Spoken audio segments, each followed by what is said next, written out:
This is a Football Fans podcast and the people behind CelticUnderground.net. This is episode 7 from the game. It is Barca 125. Richmond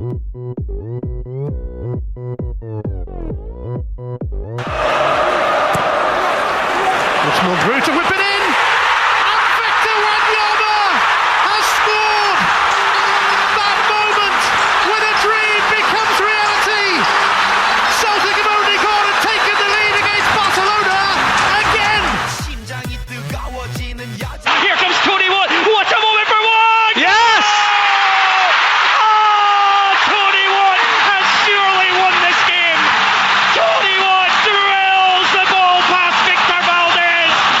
Neil Lennon is on the verge of greatness. Celtic Football Club are on the verge of one of their greatest ever triumphs against one of the greatest ever club sides. And almost the last 16 is within distance now. Tony Wood with the goal of his life. What a goal! Oppan Gangnam Style.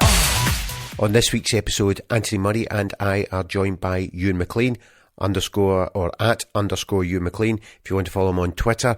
And there is a tiny wee bit of an issue with his Wi-Fi for about a minute and a half, 2 minutes tops at the beginning of it, and then it all settles down. So if you can just grit your teeth through that wee bit. Fantastic podcast discussing one of the most memorable nights that very few of us will ever forget. This is me, Antony Murray, and Ewan McLean with Barca 125. So we have another episode of the game, and we are joined as usual by Antony Murray from Bratislava with his up-to-date stuff on the charts and the world of media. How you doing, Antony? Brilliant, very good. Excellent. And we are joined this week by Ewan McLean. Ewan, how are you? Very good. I'm getting over some technical difficulties. It's good to be on the podcast, guys. Thanks for having me. That's all right. Great to have you on, and you picked a brilliant game.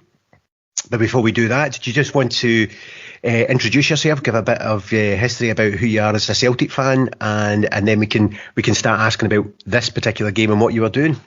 Yeah, so I think you've said before in tweets, Harry, that this is the podcast for the frustrated, potentially middle-aged Celtic fan. I wouldn't go so far as saying that I'm middle-aged. I'm 26. I've supported Celtic all my life through my dad, my uncle.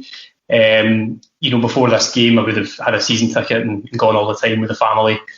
Big deal for us. Would have lived outside of Glasgow at the time and drove in. And around about this time, I would have been 17, just about to turn 18. So this game was Celtic 2, Barcelona 1, the 7th of November 2012. I was due to turn 18 on the 8th of November 2012, and I remember it being a very, very exciting week in the build-up. I think also an exciting time in my life as a Celtic fan, because I was just started university at the time in Glasgow. I'd moved through. I had this amazing experience of being able to walk to Celtic Park, this novelty. So it was a great time for me to be a fan, and I think this game, it's a good one to come on and talk about, because it's probably one of the best results in our history. To be at it, it's an absolute privilege. So yeah, that's probably the best way to kind of sum up where I was at that point, and just the whole excitement around it for me. I was basically a child, or at least a kid, going to these games. And I think the experience that I had growing up with Celtic in Europe was one of, we competed with everybody. We didn't lose heavily in many games, if any. When I was growing up in the early 2000s with Martin Neal, Strachan. So you had that expectation, but prior to this game, we'd be kind of out of the fold for a few years with Mowbray in the early Lennon years, so there wasn't too much expectation with this Champions League campaign, but we definitely defied that expectation. So yeah, I'm looking forward to talking about it. Okay, so tell us a wee bit more about your life then. So you just come through to Glasgow, so tell us about the day, everything you were doing. Obviously this game's particularly famous because it's around our 125th birthday. We had the Mass the night before, and we had the amazing tifo. So just talk about the day at the time and everything about it. So I think on the day, I definitely would have had classes and stuff. So I would have been in, but wouldn't have been interested at all, particularly on that day. Just looking. Oh, sorry to interrupt. What were you studying? I'm a pharmacist, so pharmacy. Right. Okay. Carry on. It's not very exciting, so there you go. No, it's okay. I pharmacy and well, certainly chemistry when I was at school went straight over my head. So you're a more sophisticated man than me in that subject, and of course you're one of the most important working groups on the planet at the moment. So who are we to denigrate a pharmacy degree? So carry on. we're definitely very valued at the moment. We need to be here, there, and everywhere. But yeah, so I was studying pharmacy. I had classes that day. At the time as well, I lived in halls in uni. I had a flat with 5 guys, the way you would normally do. And not one of them was interested in football to any degree, which was not great for me in terms of the build-up. And of course, I was 17, so I couldn't, until the next day after the game, go for a legal pint. And I didn't have an ID at the time, so it was a bit of a pain for actually going out for a pint before it.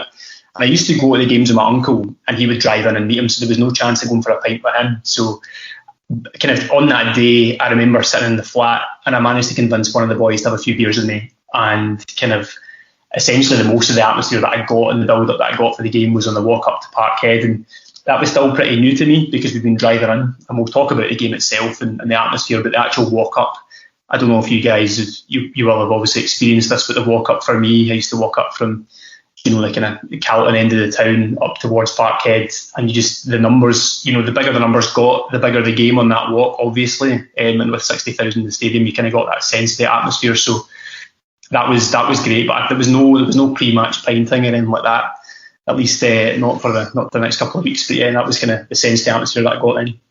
So where were you sitting at the game? Jockstein Lower. So I remember this game very well, and I remember specifically, Tony Watt, had when we get to that goal, him drilling the shot, and I'd have been behind the goal. So yeah, I was sitting there with my uncle, and yeah, he was late, but that's where I would have sat. And I had the, at the time even now you'd get the 3-game match package, so I'd sat there for Benfica at home, and I would have sat there for the Spartak game a couple of weeks later. So yeah, Jockstein Lower. So, did you have any knowledge in advance that there was going to be the big tifo that we had at the game? Were you looking forward to that? Because one of the strange things actually about those of us that were at this game, we don't see the tifo because we're behind it, holding it up. No, this is the thing. So I think even then there was probably less social media, so you would have had Twitter and things kicking about then, but I had absolutely no idea about the tifo. I think I maybe would have, I'm trying to think back, I maybe would have heard on Radio Scotland or something that was something planned for the 125th anniversary, but I didn't know what was happening. But I just kind of was earlier today, I'd watched the game back, and I'd looked through my phone as well to see if I had any photos of the tifo or anything from where I was sitting. I've got 4 or 5 photos and videos of this incredible tifo. So I'd have been, I don't know if you remember the tifo well, but it was the big kind of red cross. I'd have been kind of to the side of that. So I wasn't aware of it. So when it was absolutely incredible, obviously when you're in the stadium, but you don't see it, do you, when you're part of it, because you're holding up that wee bit of green or that wee bit of red or white to show it. But I've thankfully got the photos to look back on. They're something special. So, Antony, do you want to set the scene in terms of the culture and what the world was like at this particular time, nine years ago? I just want to make a quick comment that it's great that Ewan attended it with his uncle. This is the first month I've left Scotland. I literally left on the 1st of November. So I went to the last game, which was a home defeat against Kilmarnock. My last ever game as a Glasgow local, when we got beat by a goal by Killian Sheridan. So I kind of left with my head down, thinking, all right, it's over, it's behind me. And then, of course, I actually spent a month in Belfast and was teaching English. And I kind of fell in with this group of economic migrants, like Spaniards and Italians, that I was teaching. But, they were all graduates and stuff. And they kind of invited me out. Obviously, I was the most charismatic teacher in the room, so they bonded with me. And they invited me out to watch the game. So I watched it with a bunch of Barcelona fans in a quasi-neutral pub in Belfast. I wasn't really, confident enough to cheer goals, really. But then when you go and beat Barcelona, try and stop me, Anyway, the historical situation of the game at the time. The day before this game was played, Barack Obama gets sworn in for the second time. I didn't know that. I'd forgotten that. There's a big earthquake in Guatemala. A bunch of people die. Pretty sad. Beyond that, not a lot happens this week, historically. Culturally, it's more interesting. A couple of films are out. There's a film called Flight, Denzel Washington, alcoholic pilot movie. Oh, I remember that one, yeah. I went to see that. All right, decent movie. Right. Yeah. And the week after, Steven Spielberg's Lincoln comes out, which I don't know. It might have been interesting, but it wasn't the most exciting Spielberg film that ever came out. And the sequel to Twilight, young adult readers and fans might have been enthused by that romantic vampire saga. The second one of them came out. Music, number 1 is Robbie Williams. So any listener that bought a Robbie Williams record ever, I don't know, go and stare at yourself in the mirror. What were you thinking? Number 5 in the chart. Sorry, what was he number 1 with? Do you know? It's called I could guess this. I reckon. Is it Candy? Candy. It was. I don't remember that at all. No. Neither, I don't really either, but I think around about that time it was out, and I don't think it's overly great. But there you go. Number 5 in the charts is Skyfall by Adele. You know, James Bond song. Most people will have fond memories of. Number 7, Gangnam Style, which I listened to before the show. It stands up. Gangnam Style's an absolute masterpiece. One of the great songs. Is that not a song with like a billion views on YouTube? Yeah. It was like the first YouTube video to hit like like a billion or a trillion or so. Most of them were me, granted, and I'm still listening to it. Later down in the charts, further down the charts, there's a Taylor Swift song called "We Are Never Ever Getting Back Together," which I draw attention to because we could make two jokes out of that. It could be about Celtic and Neil Lennon now, or relating it to this game, the idea that Celtic ever meet Barcelona in a Champions League tie ever again after last week's results. Are we ever getting back together with our friends from the Camp Nou? I don't know. But that's the situation in the world at this point. Right, so that's the situation in the Please no more.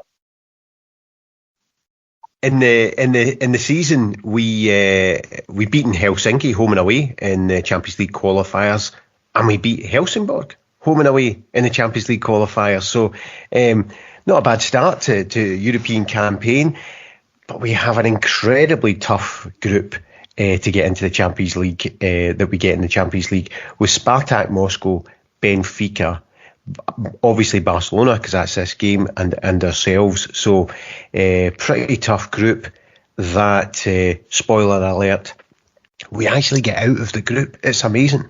We finished second in the group, Ida McGeady at Spartak Moscow and all. So that's the context to this game. So the Celtic team, do you know, have either of you two know the team off the top of your head? Because the thing that really, really strikes me is on this Celtic team is how weak the bench is. Do either of you know the bench or know the team? I've got the team written down. Yeah, and the team's pretty iconic. The team, for a certain generation, this will be our Lisbon team. We'll remember the whole 11, but it is an odd 11 when you look at it because of the. We've basically 2 right backs, a centre half playing centre mid, a striker that was completely irrelevant in the context of Celtic's history. It really is a mixed bag. The thing about that team is, I think, you've got 4 first team players missing. So you're thinking about James Forrest wasn't there. I can't remember the reasons why. There was no Gary Hooper. There was no Izagiri. Scott Brown, I think, had pulled out that morning. I think he had some sort of illness, so he wasn't around. So the first 11 is, well, it's a bit unconventional, and I think you've got players kind of shuffling around. You've got Mulgrew on the left side of midfield. You've got Miku, as you said, Antony, who stuck around for 11 games, said didn't like it, and then went away again. Good luck to him. And then the bench, I think, as you said, Harry, was a particular, when you look back at that bench, and I think particularly when you compare the benches of the team too, it's actually remarkable, the difference in quality. I think on our bench we had, is it Dylan McGeoch, we've got Paddy McCourt, we had Tony Watt, who always comes on to have some impact. We've got Beran Kyle, and the one that stuck out to me name-wise was John Heron, who I think, I don't know if I'm correct in this, but I think he played a couple of games for the first team and then headed off. He didn't feature in this game, but he's relevant this week, isn't he, at the time of recording, because he was playing now for Larne, I think, in Northern Ireland, and they had a huge result last night in Europe against a team from Denmark. So good on you, John Heron, if he is a listener or his family are listening, but the difference in quality of the benches is absolutely stunning.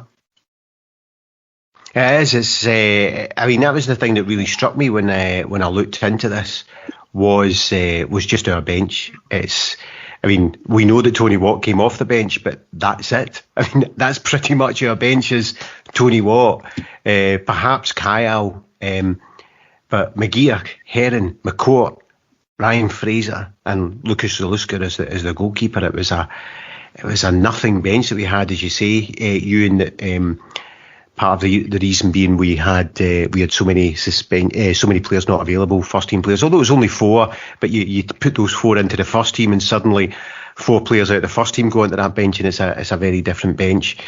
So you two have watched the game recently. So Antony, take us away with Ewan talking through the match. Well, I mean, as I should have written down the famous statistic, isn't it? This is one of the famous games where we surrender possession. In theory, deliberately, to try and, I don't know, park the bus, I guess, and just see if we can withstand Barcelona's onslaught. Obviously, Barcelona at this time, maybe just on the decline from one of the greatest club sides in the history of the game. David Villa is sitting on the bench, so you've got a front 3 of Pedro, Messi, and oh God, I should have written it down.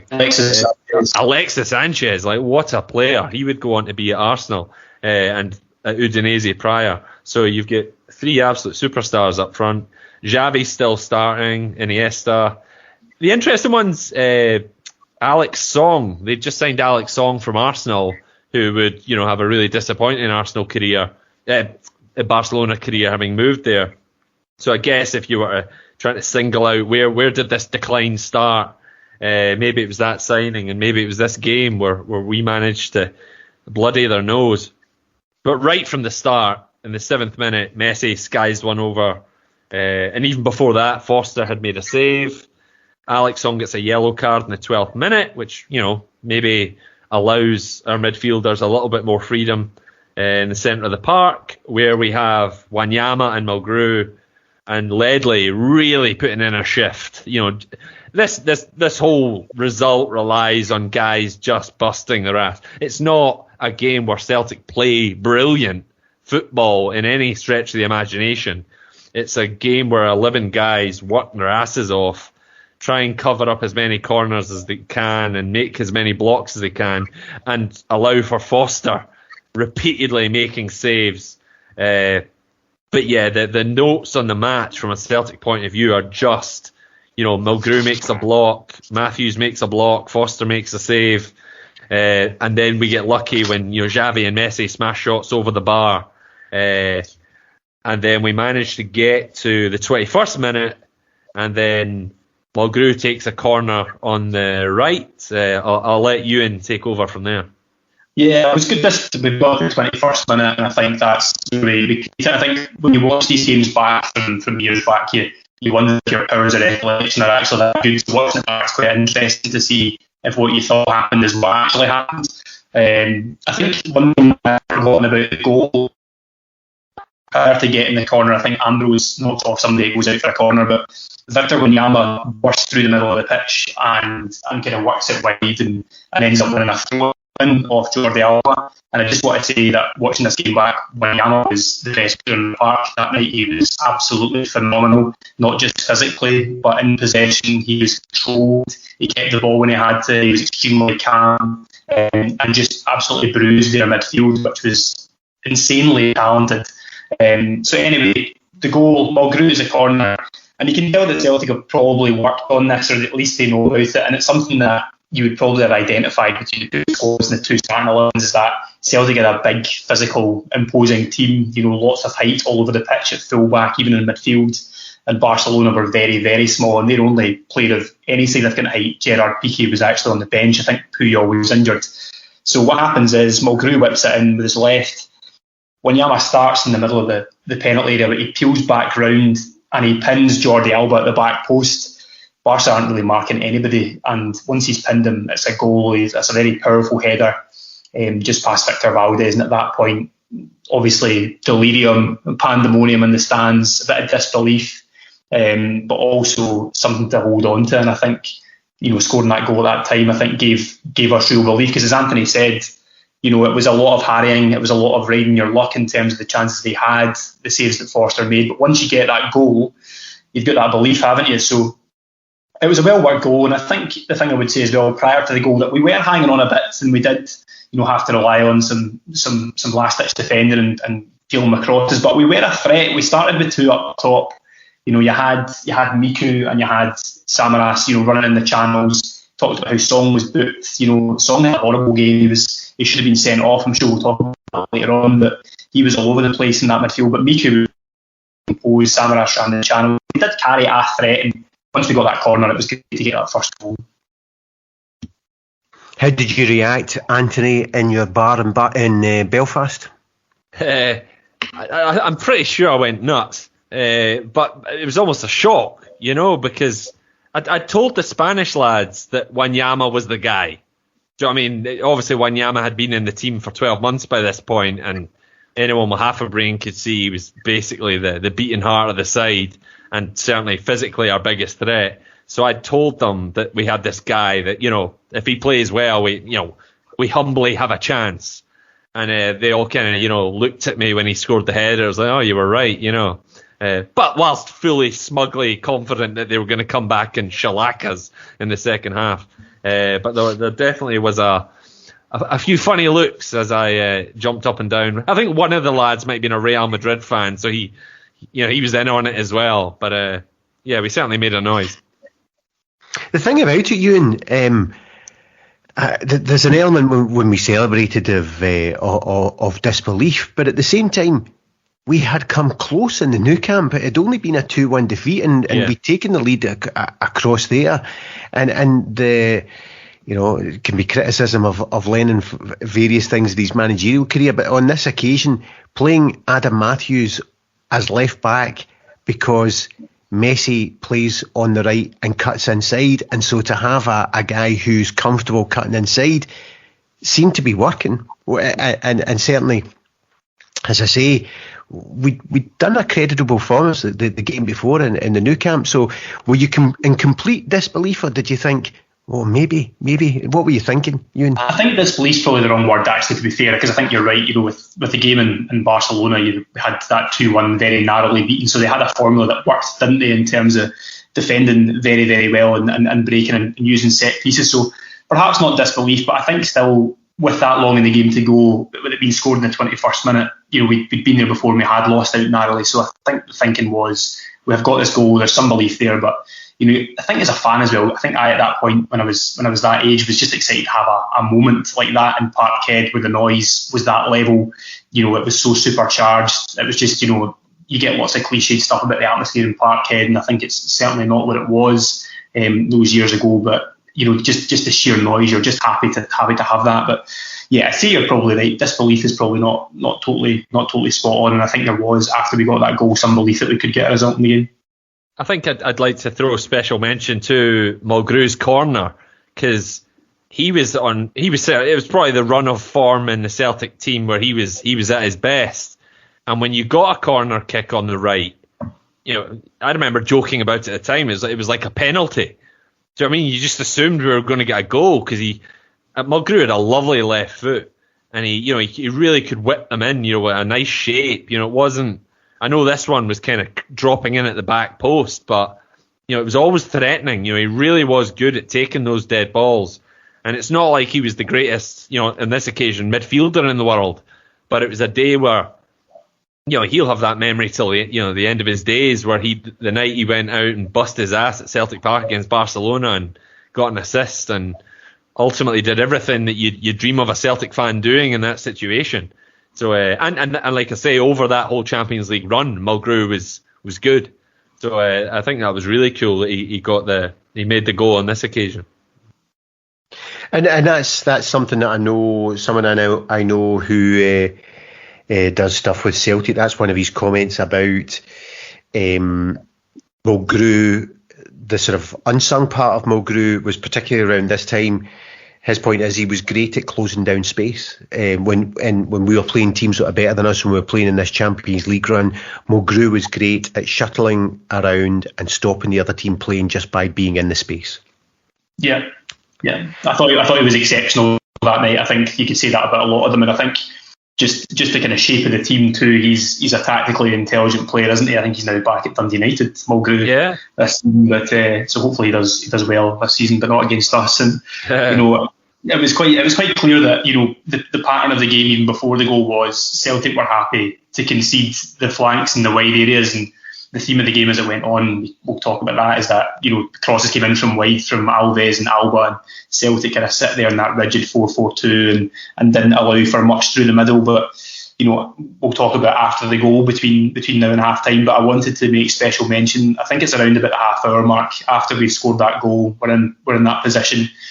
Fraser Forster makes an absolutely incredible save from Messi, which at the time behind the goal that Messi took the shot into, I hadn't appreciated that he got the touch, because I don't know if you guys know the chance that I'm talking about. Anthony probably does if he's watched it back, but they've not been able to work the ball wide and get crosses in, so they just do what Barcelona do and whip it in quickly through the middle. It's Messi to Iniesta, back into Messi's feet, and before the Celtic can get a block in, you've got this quick shot from Messi, which is it's going in, it's going under the bar after about half an hour, and Forster gets his fingertips to it, and just at the time of recording, we're in a position Celtic where we've not got that goalkeeper that can make that sort of save anymore. And I think, it's a different game if that goes under the bar rather than over it. And it's just an absolutely incredible save that sets the precedent for the rest of the game for Forster.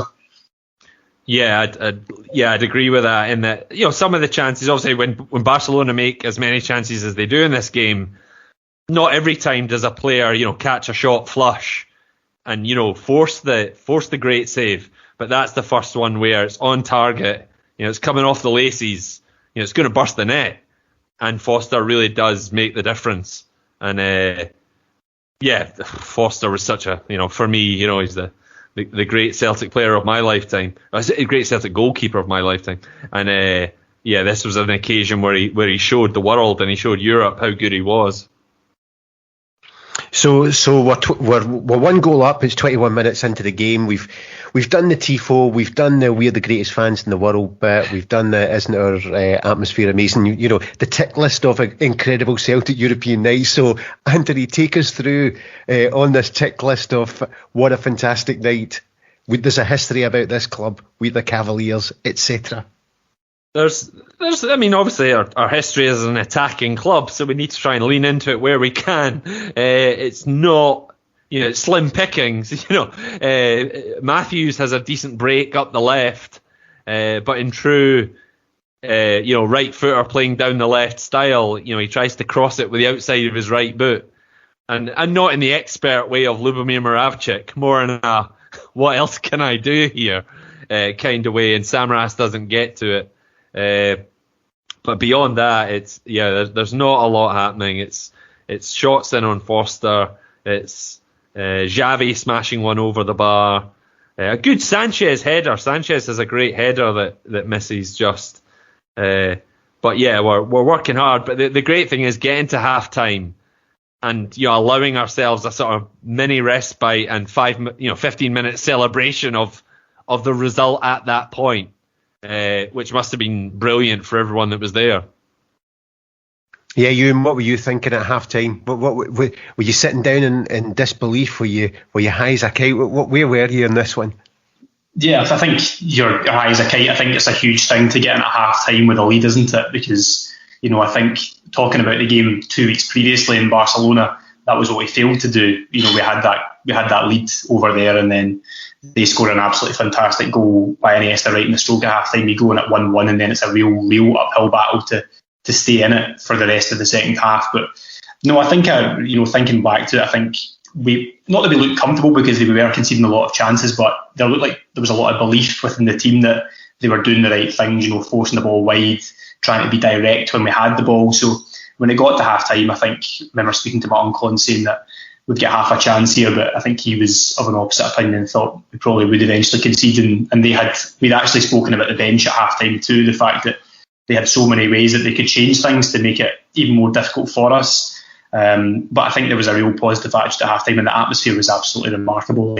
I think, having been to games that we've had in Europe over the years, Man United at home with an Nakamura free kick, that was the loudest I've ever experienced Parkhead to this day. It was just remarkable. So you just felt there might be something in it for us that night. It was just going to be one of those nights, perhaps, where we've got a goalkeeper who's in superhuman form. We've got, a team that, seems to know how to grind out these results potentially, and it just felt like it might be the perfect kind of recipe for it. So I think at half time, really happy and positive, but thinking about the threat that they still had too.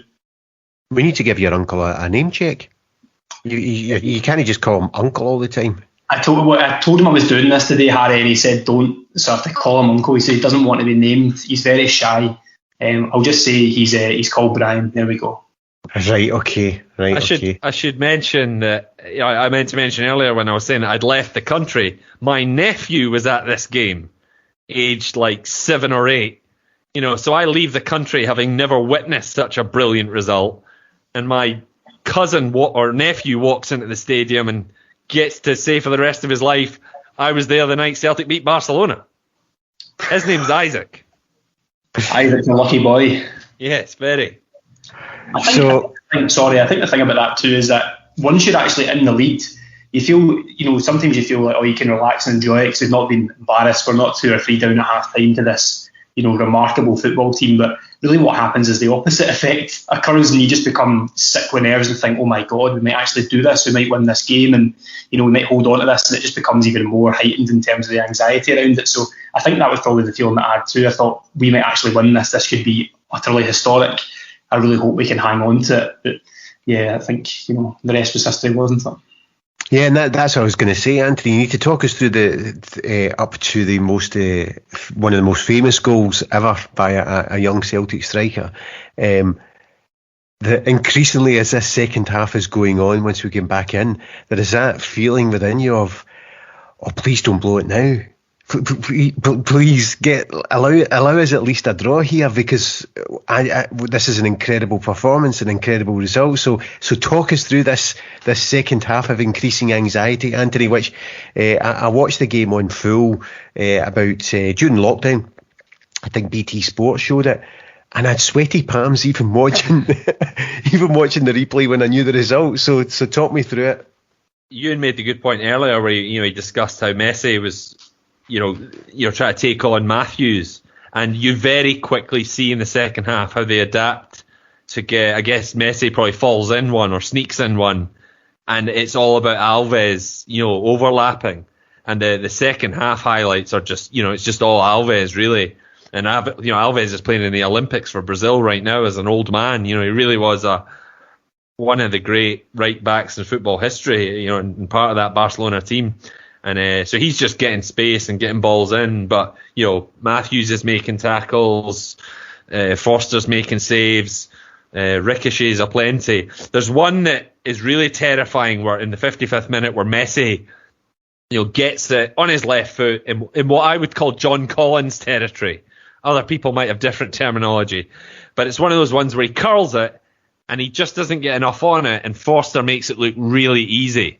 It's not one of the spectacular dive saves. He just steps right and catches it, and that just, that really gives some belief to the fact that he isn't, he is brilliant, but he isn't a magician. He's not going to, stick it in the top corner every time. And on this occasion, we're getting it. Forster's getting the better of him. There's a great double save from Sanchez. Mulgrew actually has a chance, a header that he should do better with. There's a wonderful moment where Wanyama skins Mascherano in the box, but then when he gets onto the sort of byline, he just tries to roof it from an impossible angle, and he probably hit you in the nose, Ewan, with the ball on that occasion. There's the moment where Song should get sent off in the 67th minute, but he doesn't, so it should have been had he got a second yellow earlier. This is his second, what should have been his second yellow, but he gets away with it. And, we're obviously a bit pissed off about that. 69th minute, Foster makes save for Messi. 67th minute, or 76th minute, Iniesta skies a good chance. There's an interesting thing, in the 82nd minute, Messi gets a free kick. And if anyone's really studied Messi's career, he was always obviously a good free kick taker, but he became arguably the greatest free kick taker of all time in the last 3 or 4 years, where he really, honed his craft and started scoring with a regularity that would put him in that conversation. On this occasion, he tries to sneak one round the back, sort of round the outside of the wall, and Foster reads it. So again, it's just Foster growing with confidence, and then basically in the same minute, that leads to a hoof up the park, the greatest midfielder in history, Xavi, misjudging a header, and the ball bobbles through for our substitute young striker Tony Watt. And I'll let Ewan describe that moment. Yeah, well, can't even put it into words how it felt at the time. But even before that goal, it's a good summary of the second half, Antony. And I think, I agree, it was just lots of Dani Alves crosses, wasn't it? And quite aimless ones at times, going out of play. It was kind of very unlike him. I think he is the most decorated, footballer of all time. I think with major trophies, and it's like 40 trophies he's won in his career or something like that, like major trophies as well. He's incredible, and he's still going, as you say. So, yeah, I think that was it. Song should have been off. He definitely should have. He had 2 yellow card offences in the first half. He had a third in the second. The referee still wouldn't send them off. You had that Mulgrew chance as well, obviously. And then with the goal, I think Messi's got better at free kicks as his career's gone on, but it's actually the kind of recollection of it is that it's a poor kick out from Foster. So he kicks it out as if we're going to try and break, and I don't know why he's not slowing the game down. We're 1-0 up against Barcelona, 82nd minute. We've had a free kick. It's right into his hands. He's got a hold of it, and he tries to start a breakaway against him when he should just hold on to the ball. So anyway, he punts the ball down the middle of the pitch, and Xavi goes with a lazy leg in the middle of the park, completely misses it, and Tony Watt's in. And it's all happened extremely quickly. It's you can tell with the TV feed as well. It's seconds by the time it obviously leaves his boot and Tony Watt's bearing down and goal. And I think it's Mascherano who's trying to get across. And I remember sitting behind the goal so well because I'm looking through it. I'm looking through the goal at Tony Watt and Mascherano side by side. And Mascherano's coming across. You can just tell he's not going to get there. So you think, don't take another touch. Don't take another touch. Just hit this as hard as you can and keep it low and try and go back across the goalkeeper towards where I'm sitting. If you do that, it's a goal. And as soon as he hits the ball, it's going in because Valdez can't get back over to his right-hand side to get anything on it. And from that point on, that's the noise at that point is just completely out of this world. I mean, it was absolutely transcendent. I mean, I think you can talk like, football is, and these kind of moments are not that special in the grand scheme of life, but really, come on, this was unbelievable. And this is probably where I would use disbelief, because Tony Watt, was 18. He was signed from Airdrie for 50 grand. I think Lennon said after the game they brought on Fabregas and David Villa. I brought on an 18-year-old kid who was worth 50 grand. And for me, I was going to be turning 18 the next day. So from a personal perspective, you could totally relate to this footballer who's come on and did this thing that is going to define him for the rest of his career and, potentially his life. And I think it has kind of gone with Tony Watt wherever he's gone, hasn't it? They go against Barcelona, and perhaps he's not been the player that we'd hoped in terms of his career. But yeah, I think when that ball hits the back of the net, it's complete chaos. There's bodies going everywhere, people flying down, rows of stairs towards us, towards the ball, and he goes off to the right to celebrate, and it's just incredible. And I think at that moment too, you think we can win this. We probably needed the second one to know we were going to win this game, but we can win this with the 2-goal leads with 8 minutes to go, and the noise for the rest of the game until the third goal in the game is incredible as well. You'd mentioned earlier, Antony, about people putting bodies on the line, and one of the things I remember about both this game and the game before in the Nou Camp, at the time, it's amazing. This was everybody thought Ambrose was a decent player until he was rushed back for the Juventus game and cost us that game. I always thought Kelvin Wilson was just an average English Championship centre half, but both of those players in these two games seem to have an amazing ability to leap from a standing start to clear things, particularly Ambrose. That's one of the abiding memories I have of it. And you're right, Ewan, on when the ball broke to Watt, I was the same as you. So I'm in the north stand upper, just opposite the the tunnel, and so I'm sort of diagonally in line with it. And I remember as it's coming through to him and dropping to him, I remember just thinking, just hit this across the keeper and keep it low, and I think you will score.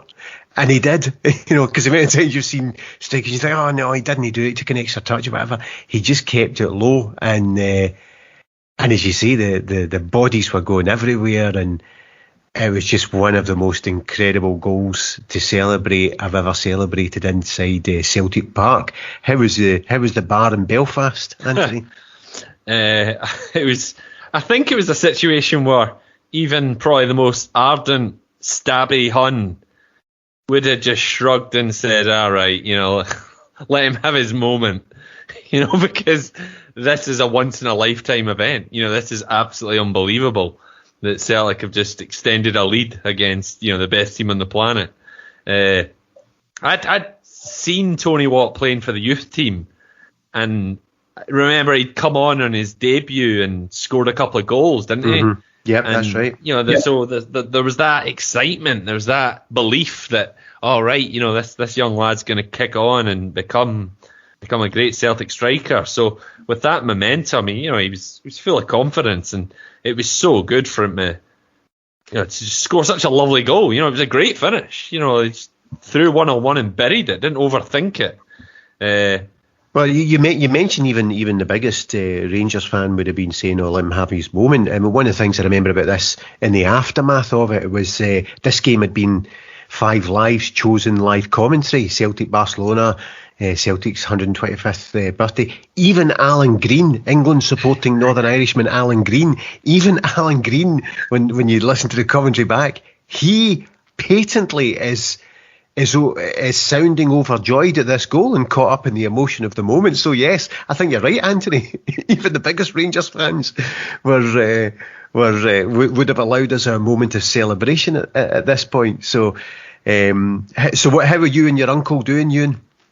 Yeah, no. Before I even tell you that, I think you're talking about commentary. You said Alan Green's commentary was very pro Celtic. I just looking at kind of YouTube stuff associated with this game. There's a really good clip that I'd been previously unaware of, which is Radio Scotland's commentary of the game, and I think it's Liam McLeod, who's probably still doing it now. I don't know if you're aware of the one I'm talking about, but I am. Yeah, I think the audio was on a podcast I did a wee while ago.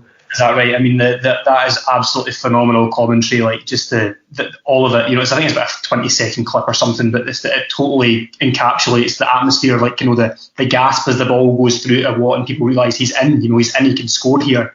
And then the sound of it hits the back of the net. I would just, if anybody listening to this, go and seek that YouTube clip out. It'll take you right back to that moment. But yeah, myself and my uncle are just absolutely overjoyed. It's just complete chaos. And I think, that kind of time it's a little bit of a blur, isn't it? Because you're just so high in adrenaline, with that ball going in the net. But at this point too, it becomes even more important that you don't throw the result away. You don't give them that goal or give them a chance of getting back into it, because these players are very, very capable, in the Barcelona team. And I think one thing I would have picked out from watching the game back is that Barcelona team, if they had made the subs, bringing on Fabregas and David Villa maybe 10 minutes earlier even, they did have a grip on that game, probably as we get tired as well, but they were starting to kind of create chances. I think just after the goal as well, there's a decent header chance for Pedro that gets blocked by Wilson, but we're just, on the edge of our seats hoping that we can see this through, the same as every single one of the people around us, So, yeah, it was just hoping that we could hold on and avoid conceding too. So a Champions League game's going to have 4 or 5 minutes injury time, Anthony. So talk us through these final buttock clenching, stomach churning, high as a kite and sick as anything final 10-12 minutes. Obviously, it would have been a long between the goal in the 82nd minute and the final whistle in the 94th. That's probably the longest 12 minutes in Celtic's history, or up there. Pedro at the header, Wilson makes the block. Iniesta has a chance, but he kind of puffs it. He doesn't bury it like he would have on a good day. David Villa, absolute genius footballer, one of the greats, is on at this point, and he snatches at a chance and doesn't finish it. Ultimately, they do pull one back on the 90th minute. Foster makes a save, good enough we think, but it spills to his left, and of course Messi is in there to bury it. Still eager to get the points. Like they need it. Like they can't let us have it easily. So you have to applaud them. They keep going, and then it's just it's people getting in front of the ball, doing everything they can. Biram Kayal has come on by this point for Samaras, but ultimately it's just all hands to the pump, and ultimately by the 94th minute we hear that glorious final whistle, and we've done it. Was there not another moment when Tony Watt was through? Yeah, there is, isn't there? I think it's about the 87th minute or something like that. Yeah, and he goes for it. Does he try to get the foul or right? The one on Mascherano, yeah.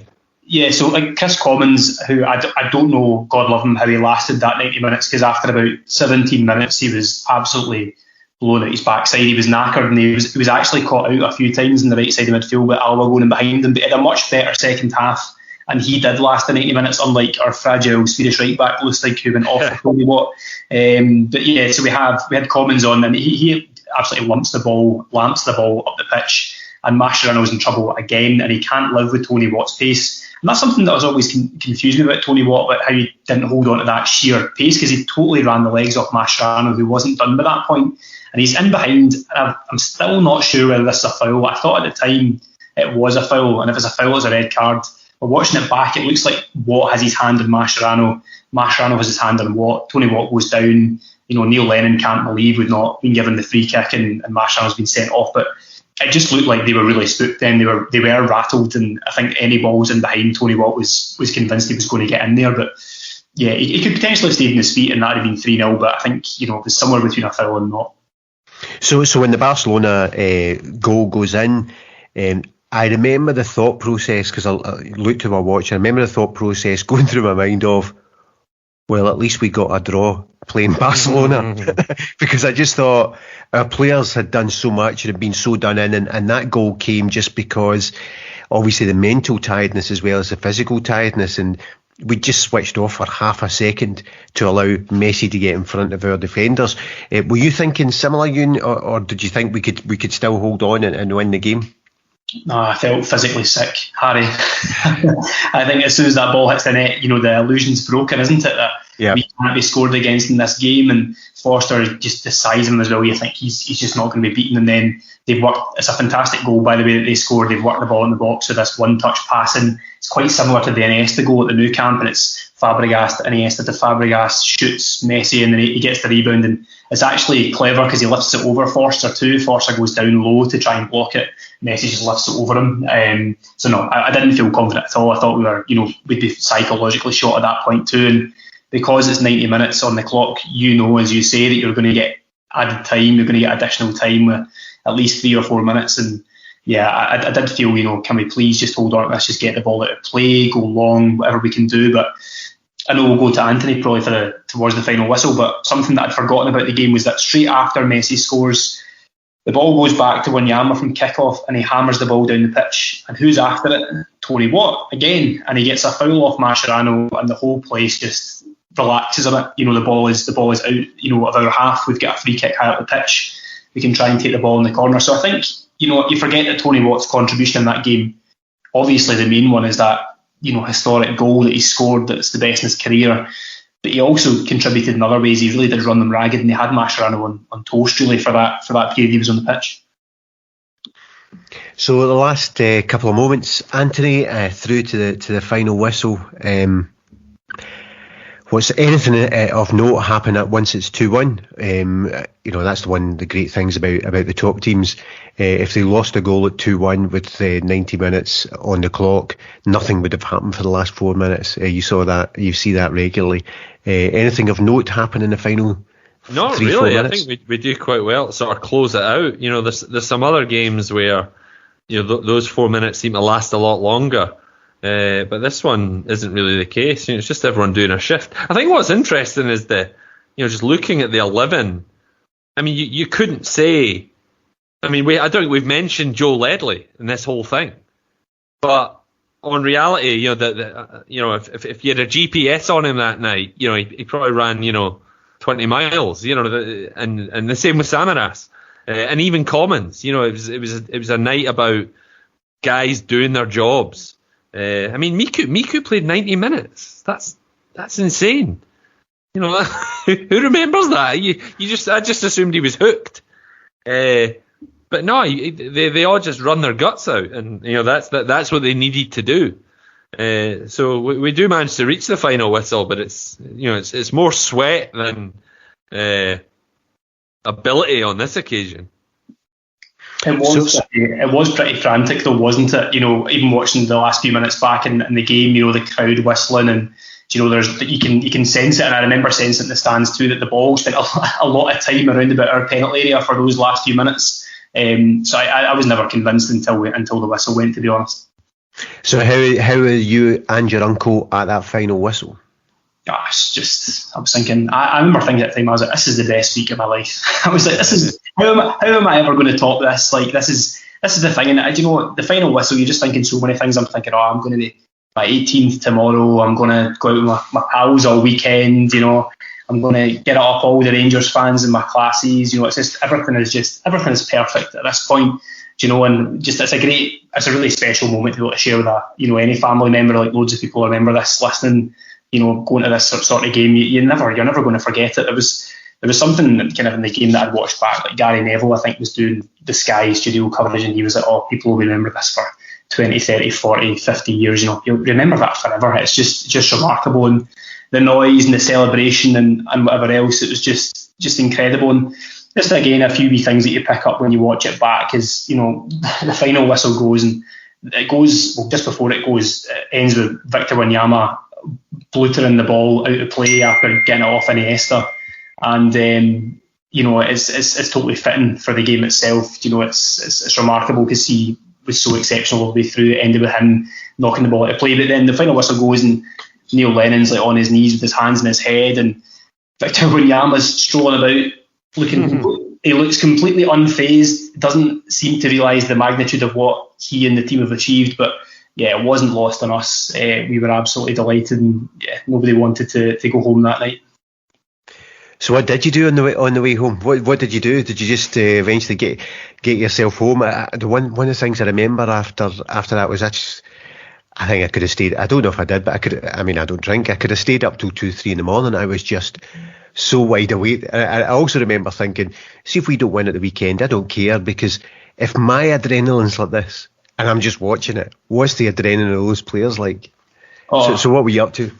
But I mean, just because again it was going to be my 18th the next day, I was like, I had plans to get everybody through and stuff. But after the game, that kind of thought process goes completely out the window, doesn't it? So I'm going back to walking back to this flat because I had to leave my uncle. He had to drive back, and I was going back to this flat. And these boys who are not interested in football had to take an interest that night. You know, we had to stay up and have a few drinks and just enjoy it, really. I think it's a shame that I wasn't able to go out and enjoy the pubs and stuff because it's really absolutely buzzing in the Gallagate and stuff, but I'm sure plenty of listeners will have been doing that afterwards. But no, it was walking home, just really basking in it with the atmosphere, and then going back and enjoying it with the flatmates and really, you know, waiting to wake up in day 18 and watch the highlights again and listen to everything that went on with it. So yeah, nothing major in terms of going out, because I couldn't go out not until the next day. Antony, what was your bar in Barcelona? I keep going to say bar in Barcelona because it's a much better alliteration to it. What was your bar in? I know bar in Belfast is also alliteration, but you get my point.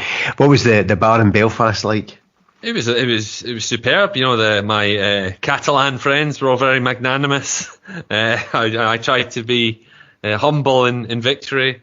And, when you're the best team in the world and you think you're still going to go on to win the Champions League, I suppose you can afford to be magnanimous. Yeah, it's weird just thinking about it now. I think the chat seemed to be, if I recall correctly, they all seem to a man seem to think, all right, well, this Wanyama guy is better than Alex Song. So it's odd to think that, you know, by the next season Wanyama wouldn't go on to greater things, you know, after this signature performance than initially Southampton. You know, you'd have thought someone would have come in and bought him that were better than Southampton, but obviously he ends up again in a Champions League semi-final and final with Tottenham, so he gets there indirectly.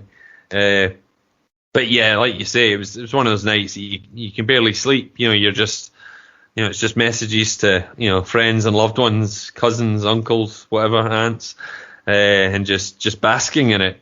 It seems like a million years ago now. But yeah, it was. It's the irony that I just left Scotland, I moved to a new country, and everyone around me who hears I'm a Celtic fan think, "All right, they're going deep in the Champions League. They're a real team." And here we are, all these years later.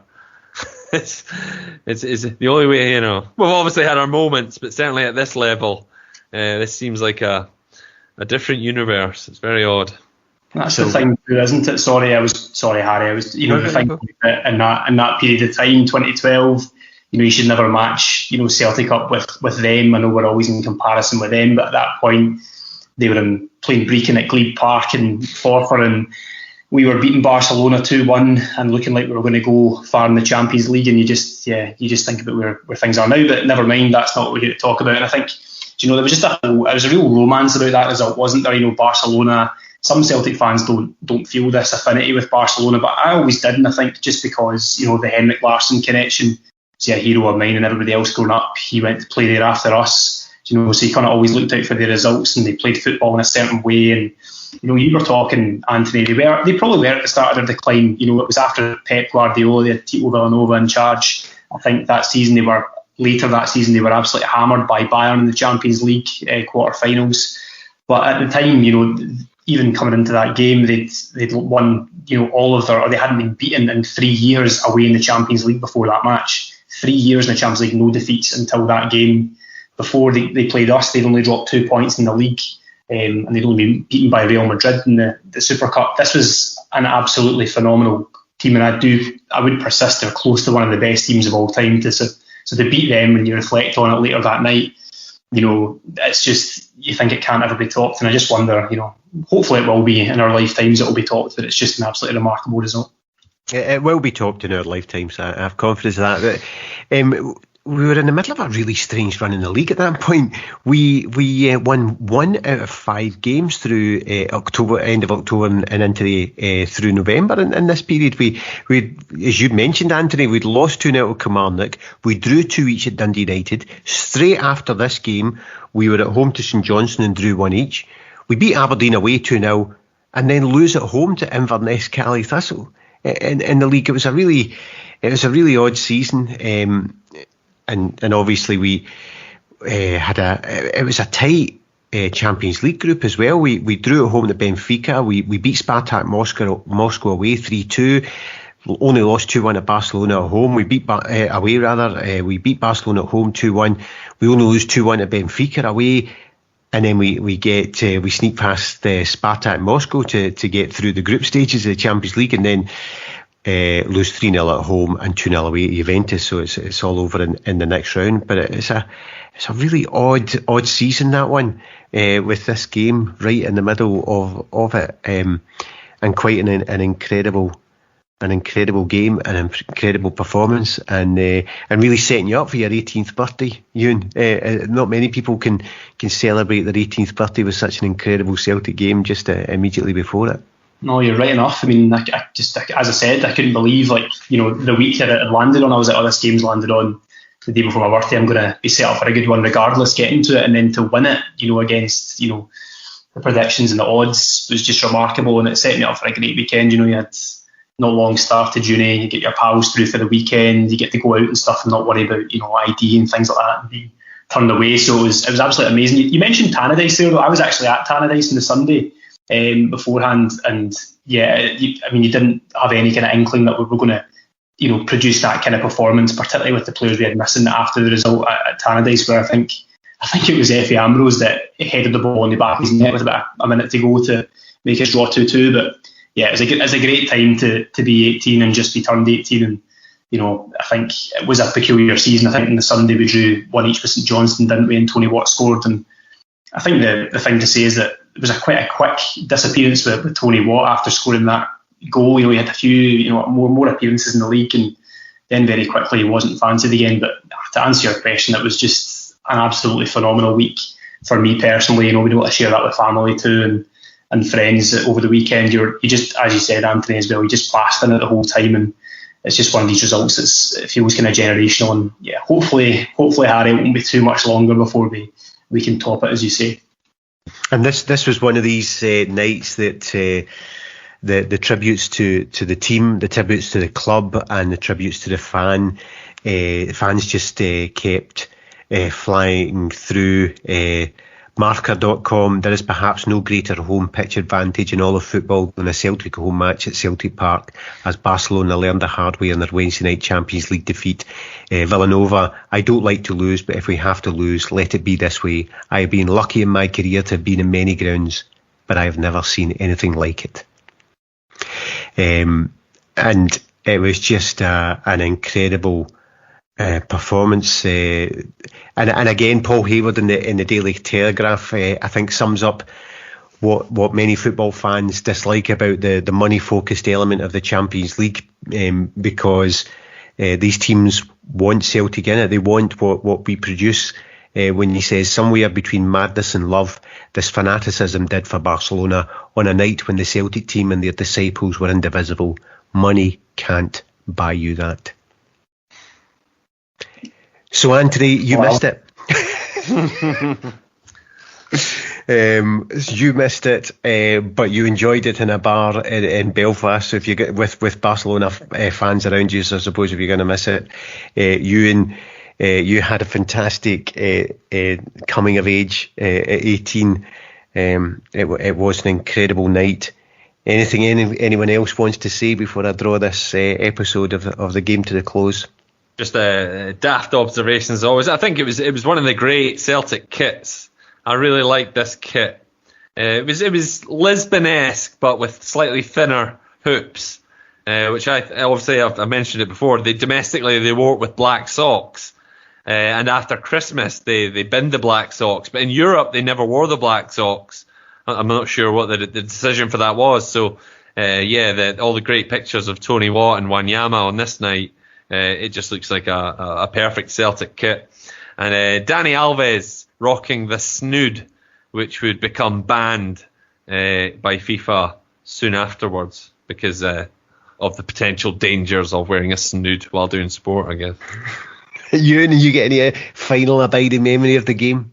Not to do with snoods, but I'd forgotten he'd worn a snood, Dani Alves, but there you go. No, I suppose abiding memory, just the support. And I think in this time where we're just seeing fans starting to filter back into grounds, we've got reduced capacity for the games coming up against Dundee, I think, and moving forward with the Europa League qualifiers. But it did prove, and I think you've said in the articles that are written afterwards in Marca, etc., the power of the supporter. And I think we've got that advantage. That advantage isn't going away with the Celtic support, the noise, the backing that it gives the team. And I think the lift that it can provide, it can't be overstated. And as much as we've gone even further towards a really moneyed game of football where, clubs like Barcelona are now in an absolutely horrendous situation financially because they've overspent and stretched themselves, and that gap's gotten bigger between us and them even further.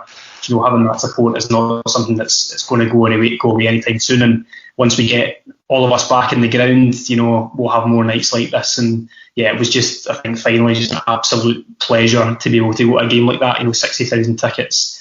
To be one of those 60,000 people when we've got hundreds of thousands of Celtic fans around the world, even more maybe. It was a total honour and a privilege, and it's actually, when you watch it back, just to say it was quite emotional watching that game back. I thought on YouTube, and it brought back the memories of it and the colour, the noise. It was just remarkable. So that's probably my final thoughts on it, really. And with that, I will say Ewan McLean and Antony Murray, thanks very much. Cheers. Thanks, Harry.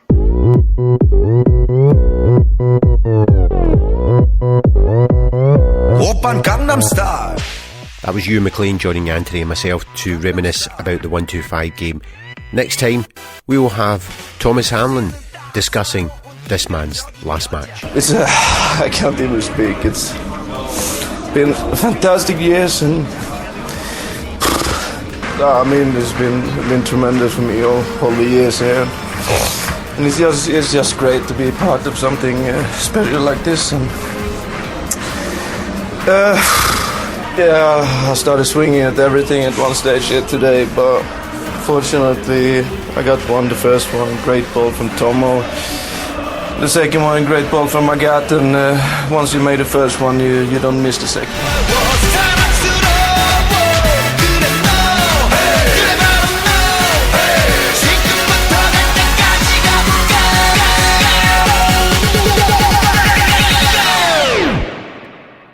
오빤 강남스타일 강남스타일 오빤 강남스타일 강남스타일 오빤 강남스타일 에이 섹시 레이디 오빤 강남스타일 에이 섹시 레이디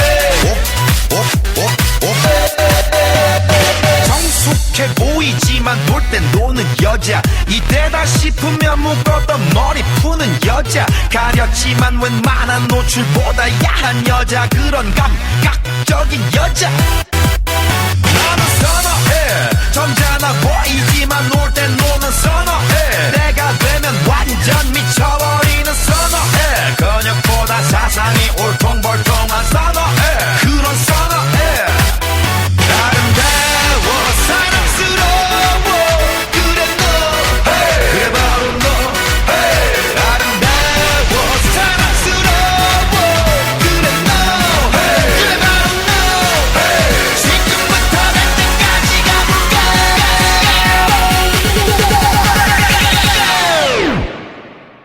오빤 강남스타일